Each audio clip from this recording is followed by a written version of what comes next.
Namaskaram.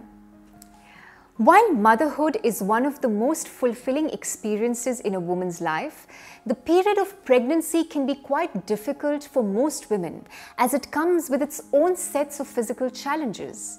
And some of the most common troubles faced by most women include back pain, stomach discomfort in the form of morning sickness due to acid reflux, and abdominal bloating and gas.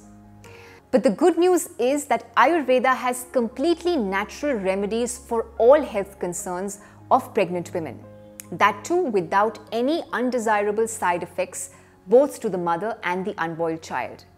Some of these Ayurvedic remedies to provide relief from pregnancy-related gas include consuming 1 gram of equal parts of roasted and powdered ajwain, dry ginger, pippali, cumin seeds, twice daily with either honey or jaggery before meals for 2 to 3 days. Next, 1 teaspoon of homemade ghee in a glass of hot or warm milk as and when required.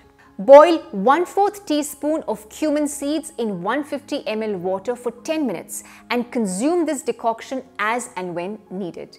We hope this has been helpful. Please let us know which tip you'd like for us to cover next. We'll see you soon. Pranam.